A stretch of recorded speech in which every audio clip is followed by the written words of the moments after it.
नमस्कार मित्रांनो, तुमचं सर्वांचं आपल्या चॅनलमध्ये स्वागत आहे. आजचा विषय खूप हार्ड आहे. त्यामुळे जर तुम्ही चॅनलला सबस्क्राईब केलं नसेल तर कृपा करून सबस्क्राईब करा. कारण आपण नेहमीच आपल्याला जे भारतरत्न डॉक्टर बाबासाहेब आंबेडकर आहेत, त्यांनी जे व्यक्ती स्वातंत्र्य दिलंय संविधानामध्ये,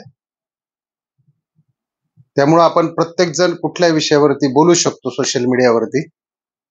आणि दुसरी गोष्ट, त्यांनी एक सर्वात महत्वाची गोष्ट दिली आहे, ती म्हणजे जर मुकेश अंबानी असेल त्यांना सुद्धा संविधानाने एकच मत, म्हणजे अब्जाधीच असेल त्याला सुद्धा एकाच मताचा अधिकार आहे. आणि तुमच्या माझ्यासारखा गरीब असेल त्याला सुद्धा एकच मताचा अधिकार आहे. म्हणजे हे बाबासाहेबांचे विचार. आता आपलं थंबनेल काय आहे की अजितदादा पवार यांनी अख्खा महाराष्ट्र खाल्ला का, ते प्रश्नचिन्ह आहे मित्रांनो. आणि सर्वच नेते काय धुतलेल्या तांदळासारखे आहेत का? पहिले तर मी गोष्ट एक सांगेल की जगाचा जो पोशिंदा आहे आपला शेतकरी राजा, याचा सातबारा ज्यांचा खरोखर रिकामा व्हायला पाहिजे तो झालाच पाहिजे मित्रांनो. त्याच्याबद्दल आपलं कुठलंही दुमत नाही.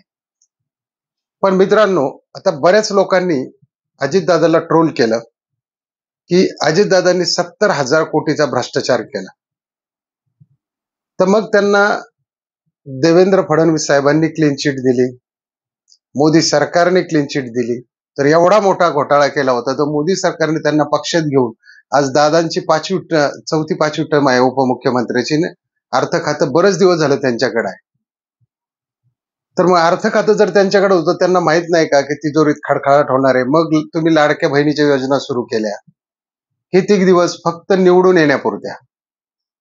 आणि निवडून यायच्या अगोदर देवेंद्र फडणवीस साहेब सुद्धा काय म्हणत होते की सातबारा कोरा कोरा कोरा. शिंदे साहेब सुद्धा काय म्हणत होते, सातबारा कोरा होणार. मग आज काय झालं त्याचं मित्रांनो? यासाठी एकटे अजितदादा जबाबदार नाहीये.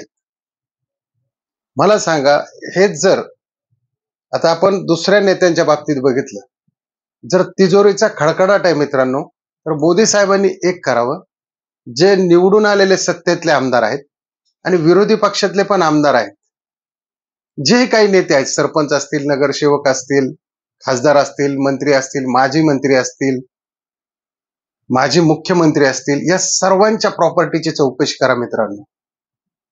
नुसत्या महाराष्ट्रातली नाही, देशातली करा. पूर्ण देशाची अर्थव्यवस्था जागेवर येऊन सुद्धा पैसे शिल्लक राहतील.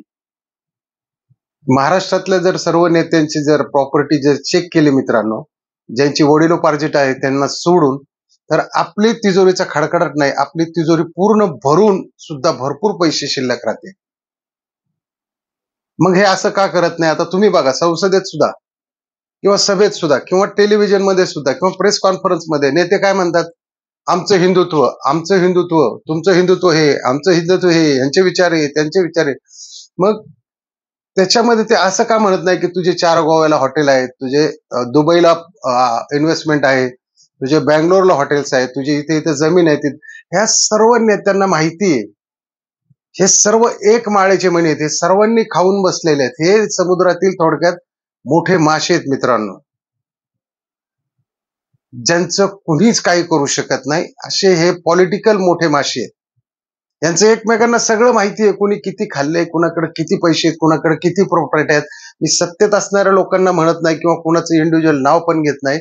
सत्तेत असू सत्तेत नसू, विरोधी पक्षात बसू, हे सगळ्यांनी भरपूर खाल्लेले. आणि लोकांना काय करायचं, आता लोकांची दिशाभूल करायची, कुठूनही पैसे काढायचे. आता जे हाय सिक्युरिटी रजिस्टर प्लेट आणली, माझ्याकडे 2 गाड्या होत्या, मला अक्षरशः 2200 रुपये मोजावे लागले, काहीही कारण नसताना. हे देशभर, म्हणजे कुठून ना कुठून पैसा गोळा करायचा. लाडक्या बहिणीच्या योजना जर चालवायची होती, यांना 46,000 कोटी खर्च येणार होता वर्षाला. यांना अगोदर माहिती नव्हतं का? यांनी फक्त निवडून येण्यापुरतं हे सगळं गणित बसवलं. निवडून आल्यानंतर बोंबाबोंब करून टाकली. म्हणजे हे लोक बोलतात एक आणि करतात एक. कारण आज छोट्या छोट्या युट्यूबरने सुद्धा काहींनी अजितदादांनी शिव्या पण दिल्या, पण एकटे अजित पवार याला कारणीभूत नाहीयेत. त्यांच्या स्पष्टोक्तीमुळे ते बोलले असतील, पण कर्जमाफी तर व्हायलाच पाहिजे आणि कर्जमाफी होणारच. पण एकदा ह्या सर्व पुढाऱ्यांचा यांच्या प्रॉपर्टीला टाच बसवा मित्रांनो, किंवा मोदी सरकारने असे काहीतरी काढावं. आता मोदी सरकारला माहित नाही का कोण किती खातं? म्हणजे आपले आदरणीय मोदीजी पंतप्रधान, यांना माहित नाही का कुणाकडे किती पैसे असतील, काय असेल?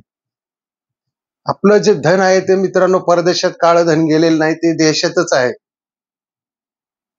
सोन्याच्या रूपात आहे, नोटांच्या रूपात आहे. हे जर बाहेर काढलं ना मित्रांनो, सर्व शेतकऱ्यांचे वीज बिल माफ कायमचे होतील.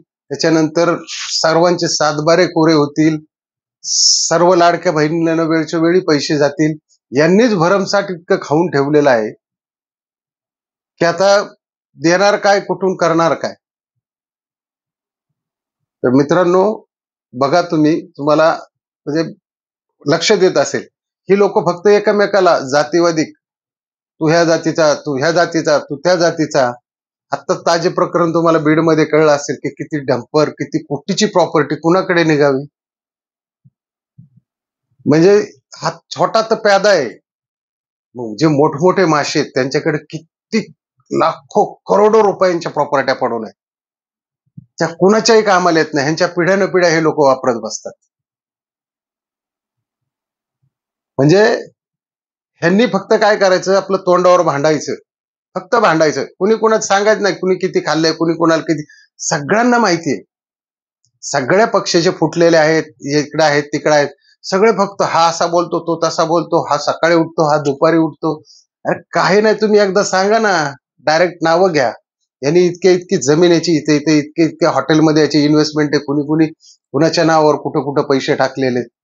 मित्रांनो, महाराष्ट्राचं नंदनवन झाल्याशिवाय राहणार नाही. व्हिडिओ आवडला असेल नक्की सबस्क्राईब करा, लाईक करा आणि जास्तीत जास्त शेअर करा.